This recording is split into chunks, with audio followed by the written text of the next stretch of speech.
Best health packages up to 80% discount. Tirumala Diagnostics. Hello Sudhir Chandra గారు. Hello Nagaraj గారు. Very sensitive area అండి. ఇప్పుడు నేను అడిగేటువంటి topic I'm not against to anyone అంటే అండ్ ఆడియన్స్కి కూడా.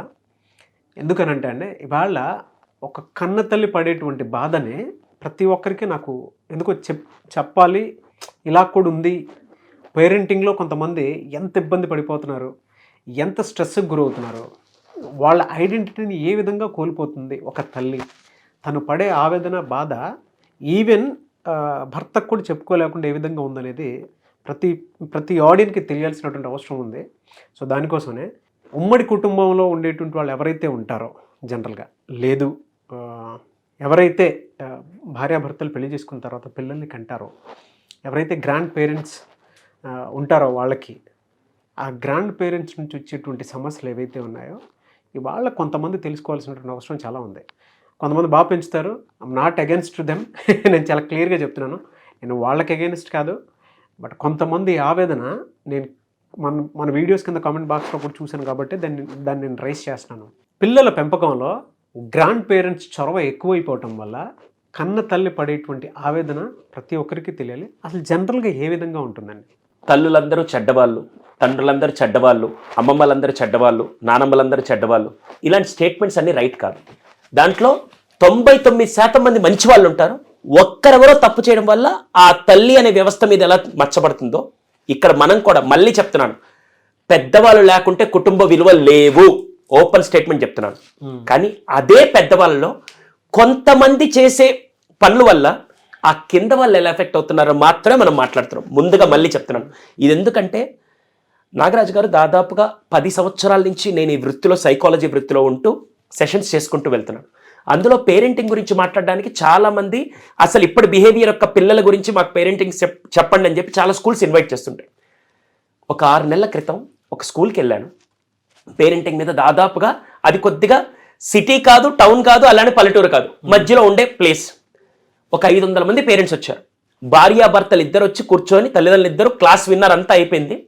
నేను పేరెంటింగ్ మీద అన్ని టిప్స్ అన్నీ చెప్పేసిన తర్వాత ఒక 50 నుంచి 60 మంది తల్లులు వచ్చి నిల్చొని, సార్ మీరు ఎంత బాగా పేరెంటింగ్ అంతా చెప్పారు, బాగానే ఉంది, కానీ మేము వాళ్ళని అద్భుతంగా పెంచాలని చెప్పి చాలా గొప్పగా మీరు చెప్పిన పాయింట్స్ అన్ని ఇంప్లిమెంట్ చేద్దామని మేము వెళ్తూ ఉంటే అదే విలువల్ని తగ్గిస్తూ కొంతమంది మా ఇంట్లో ఉండే పెద్దవాళ్ళు అది నానమ్మ రూపంలోనో అమ్మమ్మ రూపంలో మా మీద తీసుకొని వచ్చే ఒత్తిడి వల్ల మేము పడే నరకం మీకు తెలుసా అని వాళ్ళ కళ్ళల్లో వచ్చిన కన్నీరు ఈరోజు మీరు చెప్తుంటే ఆ ప్రశ్న నాకు గుర్తొస్తుంది. ఎంత ఏడుస్తూ ఉన్నారంటే అదొక కేసు అయితే, రెండోది అయితే ఒక దారుణం అని చెప్పాలా లేకుంటే ఏంటని చెప్పాలా నాకు తెలియదు, కానీ ఒక తల్లి పెట్టిన ఏడ్చిన ఏడుపు నా కౌన్సిలింగ్ హాల్లో నా 4 గోడలకు మాత్రమే తెలుసు. నేను ఇప్పుడు పేరు అవన్నీ రివీల్ చేయట్లేదు, కానీ జరిగిన సంఘటన మాత్రం ఒక విషయం చెప్తాను. ఆ తల్లి వచ్చి ఏడుస్తూ, నా కూతురు నాకు దూరం అవుతుంది సార్. ఎంత కూతురు అంటే 6 ఏళ్ల వయసు సార్. 6 ఏళ్ల వయసు కూతురు ఎలా దూరం అవుద్దామా, పెద్ద అయిన తర్వాత అంటే ఏదో ఒక అంటే దూరం అయింది సార్. అదే మాకు ఏడుపు వచ్చి బాధేసి మీ దగ్గర ఏడుస్తున్నాను. ఏమైందమ్మా అంటే, ఎంతలా దూరం అయిందంటే 2 ఏళ్ల పాప నా తల్లి పాలు తాగకుండా నానమ్మకి దగ్గరే, నానమ్మ దగ్గర పాలు రావని తెలిసిన నానమ్మ దగ్గర చేసి కావాలని తల్లికి దూరం చేస్తూ, రొమ్ము పెట్టంగానే పాలు రావని తెలిసిన అదే ధ్యాసలో పడుకొని నాకు దూరమై నానమ్మకి దగ్గరైపోయి నన్ను ఒక శత్రువులాగా చూస్తూ ఉంటే ఆ బిడ్డ దగ్గర నేను నీ తల్లిని అని చెప్పి ఆ తల్లి ఆ బిడ్డని కొడుతూ అమ్మాను అనిపించుకునే స్టేజ్లోకి అక్కడ వెళ్ళిందంటే ఆ నరకం ఆ తల్లి ఏడుస్తుంటే కళ్ళల్లో కన్నీళ్ళు కాదు రక్తం వచ్చిందని నాకు అనిపించింది. ఇక్కడ అమ్మమ్మ, నానమ్మ, తాతయ్యలు వీళ్ళ పాత్ర చాలా ఇంపార్టెంట్ అండి. కొంతమంది చాలా అద్భుతంగా వాళ్ళ పిల్లలతో కలిసి వాళ్ళ మనవల్ని పెంచుతూ ఉంటారు. కొంతమంది వీళ్ళ తల్లిదండ్రులు పక్కన పెట్టి, అంటే వీళ్ళ కొడుకు కూతురిని పక్కన పెట్టి మనవళ్ళకి దగ్గర అవ్వాలన్న ఒక ధ్యాసలో చేసే చిన్న చిన్న పొరపాట్లు అందరికంటే ఎక్కువ ఎఫెక్ట్ అయ్యేది ఎవరంటే తండ్రి కాదు, తల్లి అక్కడ ఎఫెక్ట్ అవుతుంటుంది.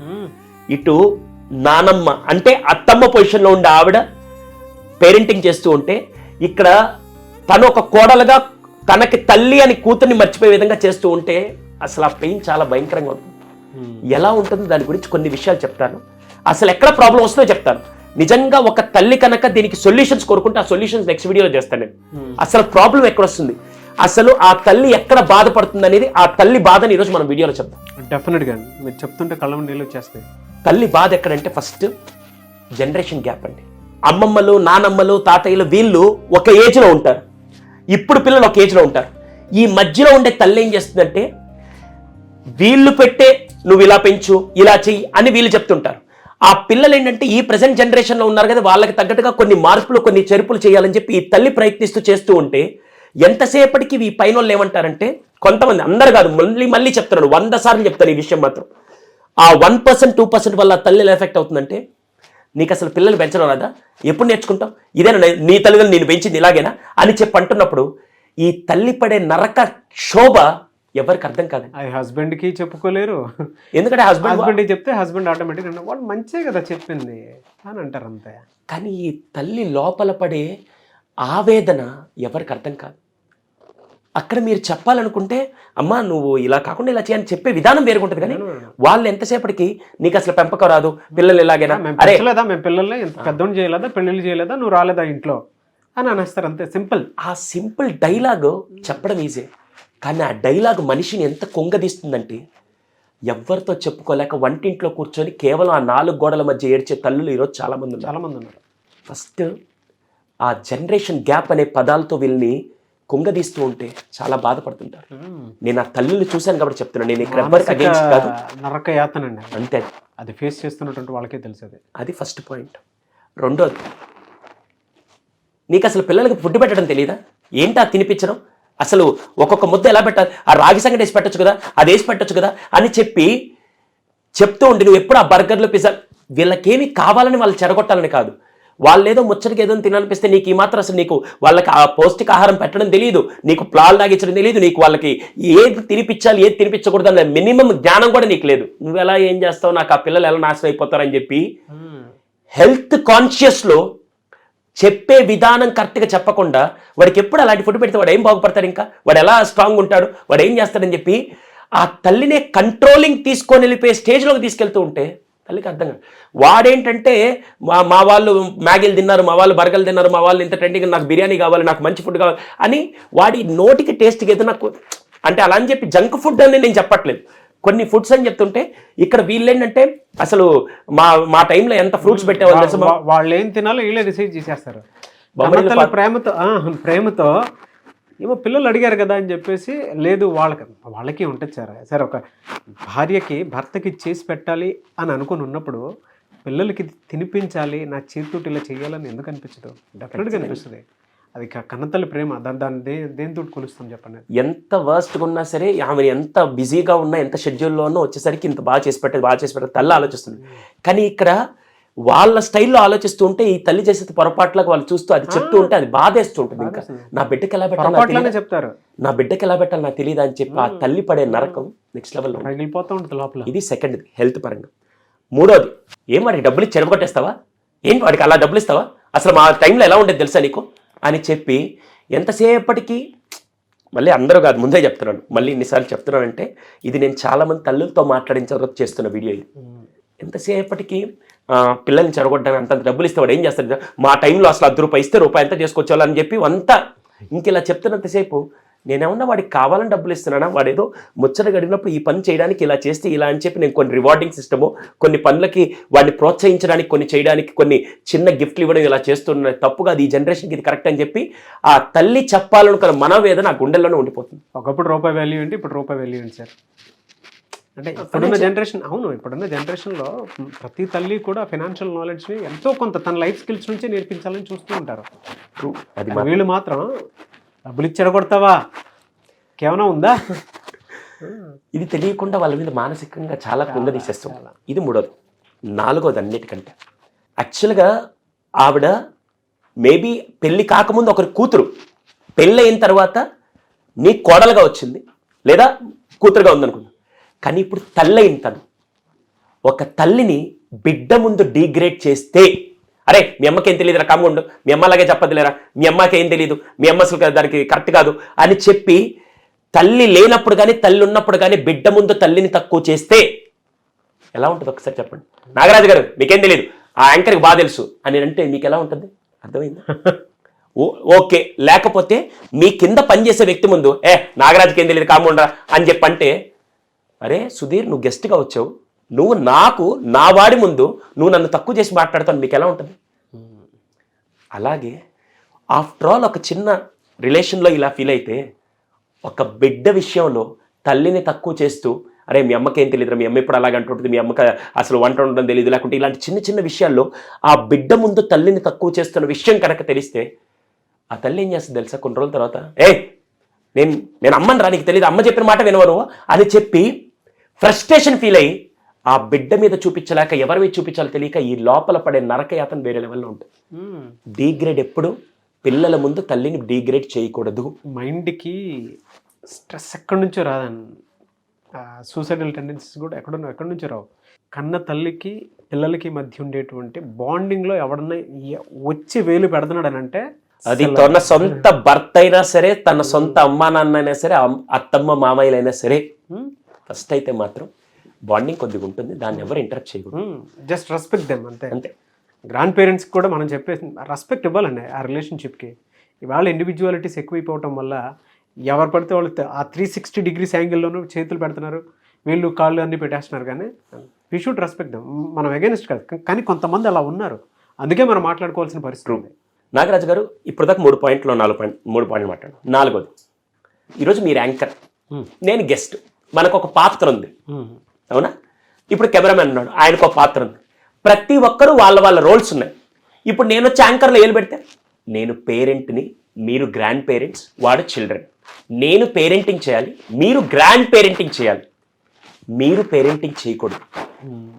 రోల్ కన్ఫ్యూజన్లో చాలామంది ప్రాబ్లం ఫేస్ చేస్తారు. ఇది చాలా జాగ్రత్తగా ఐడెంటిఫై చేయండి. నేను చెప్పేది చూసే వాళ్ళందరూ కూడా, రోల్ కన్ఫ్యూజన్ అంటే ఏంటంటే, మీరు గ్రాండ్ పేరెంట్స్ అయ్యారు, వీళ్ళు పేరెంట్స్ అయ్యారు. మీరేం చేస్తారంటే మీరు పేరెంట్స్ లాగా ఫీల్ చేసి అక్కడ నేను చెప్పినట్టు చెయ్యి, అదంతా కాదులే అని చెప్పి అమ్మని పక్కకి జరిపేసి మీరు రోల్ తీసుకుంటే అది ఎఫెక్ట్ అవుతుంది. అమ్మకి సపోర్ట్ చేస్తూ మీరు రోల్ చేస్తారా బాగుంటుంది, కానీ మీరు గ్రాండ్ పేరెంట్స్ రోల్ మీరు తీసుకోవాలి. అంతేకాని మీ పేరెంట్స్ రోల్ తీసుకుంటే అది తల్లికి ఎఫెక్ట్ అవుతుంది. ఇది రోల్ కన్ఫ్యూజన్ ఉంటుంది. ముఖ్యంగా ఇంకోటి అన్నిటికంటే ఎమోషనల్ ట్రాప్ అంటాను నేను. ఎమోషనల్ ట్రాప్ అంటే ఏం తెలుసు? ఎమోషనల్ ట్రాప్, వీడు అమ్మ తిట్టంగానే ఓకే నువ్వు తిట్టావు కదా వెయిట్ చేయి నేను వెళ్తానని చెప్పి నేరుగా అమ్మమ్మ దగ్గరికి వెళ్ళంగానే, నాన్నమ్మ దగ్గరికి వెళ్ళంగానే వాళ్ళు ఇచ్చే డిఫరెంట్లో వీడొచ్చి నాకు కావాల్సినంత ఏడొచ్చింది, ఇంకా మా అమ్మ వద్దని చెప్పి వాడు వీలైనంత వరకు ఎక్కడికి వెళ్ళిపోతారంటే ఎమోషనల్గా వాడికి కావాల్సింది సింపతి చూపించేవాళ్ళు, అటెన్షన్ ఇచ్చేవాళ్ళు వాడికి కావాలి. అమ్మ డిసిప్లైన్ నేర్పించాలి వీడికి, ఇది కొద్దిసేపు ఆపాలనుకొని డిసిప్లైన్ నేర్పించాలనుకుంటుంది. ఈ లోపల వీడేం చేస్తాడు, నువ్వు డిసిప్లైన్ వద్దులే నాకు కావాల్సిందని చెప్పి సర్రని ఎగేసుకుని ఆడికి వెళ్ళిపోతే అమ్మ నేర్పించే డిసిప్లైన్ మిస్ అవుతుంది కదా. అప్పుడు ఆ ఎమోషనల్ ట్రాప్ ఎవరి మీద పడదు తెలుసా? పిల్లాడి కంటే. అంటే నా బిడ్డని ఎలా పెంచాలో నాకు తెలియట్లేదా, అంటే నేనేమన్నా తప్పు చేస్తున్నానని చెప్పి. హాయ్ నాన్న సినిమాలో నాకు ఇప్పటికీ నానిది ఒక డైలాగ్ నాకు ఇప్పటికీ కళ్ళ నీళ్ళు వస్తుంది. ఆ అమ్మాయి తల్లి గురించి అడుగుతుంటే, నువ్వు తల్లి కోసం అంత పరిగెడుతున్నావు కదా, నాన్న గుర్తు రాలేదా, అంటే నేను ఇచ్చే ప్రేమ ఎక్కడో తక్కువైందని చెప్పి ఆ సినిమాలో నాన్ని ఏడుస్తూ లాస్ట్లో ఒక డైలాగ్ చెప్తాడు. అంటే నేను ఇచ్చే ప్రేమ నీకు సరిపోవట్లేదు, నేను ఇచ్చే ప్రేమలో ఏదైనా తప్పు ఉందని చెప్పి నాని ఏడుస్తుంటాడు. ఇంకెలా ప్రేమించాలో నాకు తెలియట్లేదని. అలాగే ఒక తల్లి కూడా బాధపడుతుంటాడు. ఆ తల్లి కూడా మేబీ నేను ఇచ్చే ప్రేమ వీడికి సరిపోవట్లేదు, నేను ఇచ్చే ప్రేమలో ఏమైనా లోపం ఉందా, ఎందుకు వీడు నా దగ్గరికి రాకుండా అని చెప్పి ఆ తల్లి పడే ఎమోషనల్ వేదన ఎవరికి అర్థం కాదు.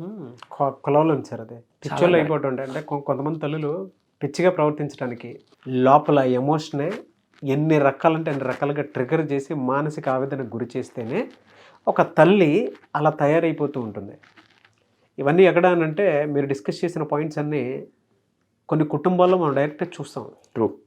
పెద్దవాళ్ళు అయిన తర్వాత కూడా పిల్లలు కంటి ముందు పెరుగుతున్నా ఆనందపడతారే కానీ ఏదైనా చేద్దాము అని అంటే వెనక నుంచి చిన్నప్పుడు ఆడి చేసింది గుర్తొస్తుంది, అటేపు వాళ్ళు ఎంత మానసికంగా దెబ్బతీస్తారో గుర్తొస్తుంది. దాని తర్వాత వీళ్ళ తాతయ్య రక్తం, వీళ్ళ అమ్మమ్మ రక్తం, వీళ్ళ నాన్న రక్తం, ఇవన్నీ అనేసుకుంటారు. ట్రూ. అవన్నీ బాధ కలిగిస్తూ ఉంటాయి ఫస్ట్. ఇంకో లాస్ట్ పాయింట్ ఏంటంటే, మామూలుగా మనం మాట్లాడే దాంట్లో తల్లి ఎక్కడ నరకం అనిపిస్తుందంటే అది ఎవరి మీద ఎఫెక్ట్ అవుతుంది తెలుసా? తల్లి కోపాన్ని బిడ్డని కొడుతూ కూడా చాలాసార్లు చేసిన సందర్భాలు. నువ్వు వెళ్ళబాక ఎన్నిసార్లు చెప్పాలని చెప్పి ఆ తల్లి బిడ్డని కొడుతుందంటే మీరు ఎప్పుడైనా ఇది ఎప్పుడైనా జరిగిందో లేదో మీరు ఎప్పుడైనా అబ్జర్వ్ చేసలేదు? ప్రతి తల్లికి comment box లో పెడతా సార్. చాలా కేసెస్లో నాకు వచ్చి తల్లి చెప్తూ తెలియకుండా మా పిల్లాడిని ఎందుకు కొడతాను నాకు తెలియట్లేదు సార్, మా పాపని ఎందుకు కొడతాను నాకు తెలియట్లేదు. Hatred ఎందుకంటే పెంచుకుంటారు. నా ఐడెంటిటీ నేను చూపించుకోవాలంటే వాళ్ళ దగ్గరికి రే నేను నీ తల్లిని నేను చెప్పేది అర్థం కావట్లేదు అని చెప్పి వాడిని అక్కడ ఆపడానికి నేను వాడిని చేయి చేసుకున్న సందర్భాలు కూడా చాలాసార్లు ఉన్నాయని చెప్పి తల్లి చెప్పిన విషయం నాకు తెలుసు. కింద కామెంట్ బాక్స్లో పెడతారు సార్ ఏడ్చుకుంటూ. ఆ హేట్రేట్ నా పిల్లల మీద నేను పెంచుకొని వాళ్ళని కొట్టిన సందర్భం చాలా ఉంది. ఆ ప్రేమను చూపించుకోలేకని ఆ ప్రేమ అరే నేను నా ప్రేమ నీకు తెలియట్లేదు అని చెప్పి ఆ బిడ్డని కొడుతూ అక్కడ ఆపిన సందర్భాలు కూడా చాలా సందర్భాలు ఉన్నాయి. సో ఇవన్నీ ఏంటంటే నేను ఎవరిని నొప్పించడానికి కాదండి, ఒకరిద్దరు కుటుంబాల్లో జరిగే విషయాలే కాదు. ఈరోజు 1,00,000 కుటుంబాలు ఉంటే దాంట్లో 100 కుటుంబాల్లో జరిగేవి, కొన్ని వేల కుటుంబాల్లో ఆనందంగా ఉంది. గ్రాండ్ పేరెంట్స్కి సపోర్ట్ చేస్తున్నారు. అలాంటి కుటుంబాల్లో ఎటువంటి ప్రాబ్లం లేదు. వాళ్ళే ఈరోజు విలువలు నేర్పించేది, వాళ్ళే ఈరోజు అద్భుతాలు చేసేది. కానీ కొంతమంది తెలిసో తెలియకో గ్రాండ్ పేరెంట్స్ అయినా కూడా ఇంకా పేరెంట్స్ని తక్కువ చేస్తూ బాధ పెడుతూ ఉండే ఒక తల్లి పడే బాధని ఈరోజు మీకు చెప్తున్నాను. అటువంటి తల్లులు మాత్రం ఈరోజు కామెంట్స్లో మీరు మీ అనుభవాలు చెప్పండి. కానీ అటువంటి తల్లులు మాకు కలిసి కౌన్సిలింగ్కి వచ్చినప్పుడు ఆ పడే నరక యాతన మాకు మాత్రమే తెలుసు. ఇవన్నీ ఒక ఎత్తు అయితే ఇప్పుడుండే ఒక డిఫరెంట్ ఎరాలో పిల్లలు కొంతలో కొంత ముందుకెళ్తూ ఉన్నారు. అంతకుముందు రోజుల్లో 5 ఏళ్ల దాకా స్కూల్కి పంపించేవాళ్ళు కాదు. తాడు వెళ్ళినా వెళ్ళకపోయినా ఏముందిలేరా అని చెప్పి వచ్చేసేవాళ్ళు. ఇప్పుడు ఏంటంటే 3వ సంవత్సరం కొద్దిగా స్కూల్కి త్వరగా పంపించాలి, ఇవి నేర్పించాలి, ఇవి చదివించాలని చెప్పి పేరెంట్స్కి పిల్లల్ని బయట తరాలకు కాంపిటేటివ్ కాకపోయినా బయట తరాలకు తగ్గట్టుగా ప్రపంచంలో బతికే విధంగా పెంచాలని చెప్పి ఒక తల్లి తనంటూ ప్లాన్ చేసుకుంటే ఒక తండ్రి ప్లాన్ చేసుకుంటాడు. అందులో ముఖ్యంగా తల్లి ఏం చేస్తుందంటే వీళ్ళకి కొన్ని యాక్టివిటీస్ నేర్పిద్దాం, కొన్ని రోజుల తర్వాత వీళ్ళు ఇష్టం ఏదో తెలుసుకుందాం అని చెప్పి తల్లి స్విమ్మింగ్కి పంపించాలా, సింగింగ్కి పంపించాలా, డాన్స్కి పంపించాలా అన్ని ప్లాన్ చేసుకుంటాడు. లేదా చదువు విషయంలో వీడికి ఇది నేర్పించాలి, ఈ స్కూల్ పంపించాలనుకుంటాడు. వెంటనే వాళ్ళు వచ్చి ఇప్పుడే ఏం తొందర, నిదానంగా పంపిద్దాంలే, 4 ఏళ్ళు ఆడుకుంటాడు, ఇప్పుడే నువ్వు పంపించేస్తావు అని చెప్పి అన్నప్పుడల్లా అంటే నా బిడ్డకి ఏమి ఇవ్వాలో కూడా నా చేతిలో లేదా? అసలే టెక్నాలజీ ఎరా, అడాప్షన్స్ ఎంత ఫాస్ట్గా గ్రో అయితే అంత బెటర్గా ఉంటాయి. మీరు ఇందాక ఒక మాట అన్నారు, పిల్లలు కాంపిటీషన్లో లేకపోయినా పర్లేదు కానీ బేసిక్స్లో కనుక లేదేనంటే వెనకబడిపోకూడదు అని చెప్పి ఆ తల్లి ఏం చేస్తుందంటే వీడికి ఈ టైంలో ఇవి యాక్టివిటీస్ అన్నాడు, ఎందుకో ఏమి ఇలా చేస్తుంది, ఏంటో ఏం చేయాలనుకుంటుంది అని చెప్పి వీళ్ళనే మాటలకి ఈ తల్లికి అపో ఇంకా నేను చేయకపోయినా పర్లేదని చెప్పి తన మీద తనే నమ్మకం కోల్పోయే స్థితికి వచ్చేస్తుంది. అది ఎవరి మీద ఎఫెక్ట్ అవుతుందో మళ్ళీ బిడ్డ మీద ఎఫెక్ట్ అవుతుంది, ఈ తల్లి ఎఫెక్ట్ పడుతుంది. దయచేసి చేతులు జోడించి మళ్ళీ అందరికీ రిక్వెస్ట్ చేస్తున్నాను, ఇది అందరు అమ్మమ్మ తాతయ్య నానమ్మ వాళ్ళకి కాదు, కానీ ఎవరి వల్ల అయితే తల్లి ఎఫెక్ట్ అవుతుందో ఆ తల్లి నరకానికి సంబంధించి నేను వీడియో చేస్తున్నాను. ఆ తల్లి పడే నరకానికి సంబంధించి మాత్రం వీడియో చేస్తున్నాను. అదొక్కటి మాత్రం గుర్తుపెట్టుకొని దయచేసి, ఎందుకంటే నాగరాజు గారు ఇది మళ్ళీ చాలా చాలా చాలా సెన్సిటివ్ విషయం. అవునవును. మళ్ళీ ఇది ఎలా వెళ్ళిపోద్ది అంటే వీళ్ళేదో ఉమ్మడి కుటుంబాలు ఉండాలి, విలువలు ఉండాలి, కట్టుబాట్లు ఉండాలి, పెద్దలు ఉండాలి. కానీ ఆ పెద్దలు తల్లిదండ్రులతో కలిసి పిల్లల్ని పెంచే విధంగా ఉండాలి. కానీ తల్లిదండ్రులు పక్క జరిపి అమ్మమ్మ నానమ్మ స్థానంలో ఉండి ఆ రోల్ని మీరు తక్కువ చేయకూడదని మాత్రమే వీడియో చేస్తారు. అవును సార్. ఇందులో చిన్న డౌట్ అండి, దీనికి సొల్యూషన్ ఏంటి సార్? అసలు దీనికి సొల్యూషన్ ఉందండి. అంటే గ్రాండ్ పేరెంట్స్ ఈ వీడియో చూస్తే ఎలా చేయాలి, ఒకవేళ పేరెంట్స్ ఈ వీడియో చూస్తుంటే గ్రాండ్ పేరెంట్స్తో ఎలా కన్విన్స్ చేయాలి అనే వీడియోస్ నెక్స్ట్ సిరీస్లో చేద్దాం. అది వాళ్ళకి కావాలంటే, సొల్యూషన్ కావాలంటే ఉంది, ఖచ్చితంగా ఉన్నాయండి. సో దీనికి సొల్యూషన్ కావాలి అని అంటే ఎవరి మనసు నొచ్చుకోకుండా అందరూ మెచ్చుకునేలాగా అండ్ దానితో పాటు ఒక ఫ్రూట్ఫుల్ సొల్యూషన్ కావాలి అనుకుంటే మాత్రం గ్రాండ్ పేరెంట్స్ చూసినా ఒకవేళ పిల్లలు మేము ఇలా కోల్పోయాము అనేటువంటి విషయం మీకు అనిపించినా, నెక్స్ట్ మా సిబ్లింగ్స్కి ఇటువంటి జరగకుండా ఉండాలి అనుకున్నటువంటి ఆలోచన మీకున్నా కూడా కింద మాకు డెఫినెట్గా మేము ఇది సఫర్ అయ్యాము, కింద పార్ట్ 2 కావాలని అడిగితే మాత్రం డెఫినెట్ సొల్యూషన్ మాత్రం వీడియో చేస్తామండి. సో దయచేసి మీకు పర్సనల్ కౌన్సిలింగ్ కావాలన్నా సరే కౌన్సిలింగ్ తీసుకోవచ్చు. సుధీర్ సాండ్రా గారి టీం ఉంటుంది. సో ఆ టీం కౌన్సిలింగ్ తీసుకోవడం జరుగుతుంది. ఆ విధంగా సరే మీరు అపాయింట్మెంట్ తీసుకొని రావచ్చు. ఒకవేళ ఈ సఫర్స్ కనుక ఎక్స్ట్రీమ్లో ఉంటే, మీరు ఆ స్ట్రెస్ గురైపోయి ఆ ఎమోషనల్ ట్రాప్లో ఉన్న ఆ తల్లి ఆవేదనని బయటికి రావాలనుకున్నా, లేదా ఈ టైంలో నేను ఎటువంటి జాగ్రత్తలు తీసుకోవాలనుకున్నా, అటువంటి తల్లులందరికీ మా దగ్గర ఎక్స్పర్ట్స్ ఉన్నారు. నేను ఒక్కనే కాదు, నాలాంటి కొంతమంది ఎక్స్పర్ట్స్ ఉన్నారు. అంటే ఒక్కొక్క రంగానికి ఒక్క సమస్య వచ్చినప్పుడు, బాడీలో మనకి ఏదైనా సమస్య వచ్చినప్పుడు డాక్టర్స్ ఎలా ఉంటారో, ఈ సైకాలజీలో కూడా ఇటువంటి సమస్యలకి కొంతమంది ఎక్స్పర్ట్స్ ఉన్నారు. ఆ టీమ్ ఆఫ్ సైకాలజిస్ట్ మన దగ్గర ఉన్నారు. వాళ్ళు చేయాల్సింది ఈ స్క్రీన్ మీద కనపడే నెంబర్కి కాల్ చేస్తే అందరికీ అందుబాటులో ఉండే విధంగా అటు ప్రైస్తో పాటు ఇటు డాక్టర్స్ కూడా అందరూ మన దగ్గర ఉంటారు. ఆ ఎక్స్పర్ట్స్ అందరూ మన దగ్గర ఉన్నారు. అయ్యో డెఫినెట్గా అండి. ఏదున్నా సరే పిల్లల బిహేవియర్ దగ్గర నుంచి పెంపకం వరకు, కెరీర్ అడ్వైస్ వరకు మాత్రం ఇక్కడ డెఫినెట్గా ఉన్నారు కాబట్టి మీరు అప్రోచ్ అవ్వచ్చు. అండ్ ఈ వీడియో కనుక పార్ట్ 2 కావాలి అంటే అంటే మా ప్రయత్నం అయితే మేము చేశాము. డెఫినెట్గా దానికి సొల్యూషన్ రూపం కావాలి అనుకుంటాము. బట్ ఎంతమంది కావాలనుకుంటున్నారు అనేది ఒక 1 lakh వ్యూవర్షిప్ మీరు కనుక చూపించి ఈ వీడియో రిలీజ్ అయిన వెంటనే మీ ఇళ్లలో షేర్ చేసుకొని మీరు పార్ట్ 2 కావాలని అడిగితే 1 lakh వ్యూవర్షిప్తో పాటు 10,000 కామెంట్ బాక్స్లో పోస్ట్ చేస్తే డెఫినెట్గా మేము పార్ట్ 2 వీడియో చేస్తాం మీకోసం. సో ఐ హోప్ ఈ వీడియోని లైక్ చేసి షేర్ చేస్తారని మాత్రం మనస్ఫూర్తిగా కోరుకుంటున్నాను. Anyways thank you so much. Thank you Nagaraj గారు.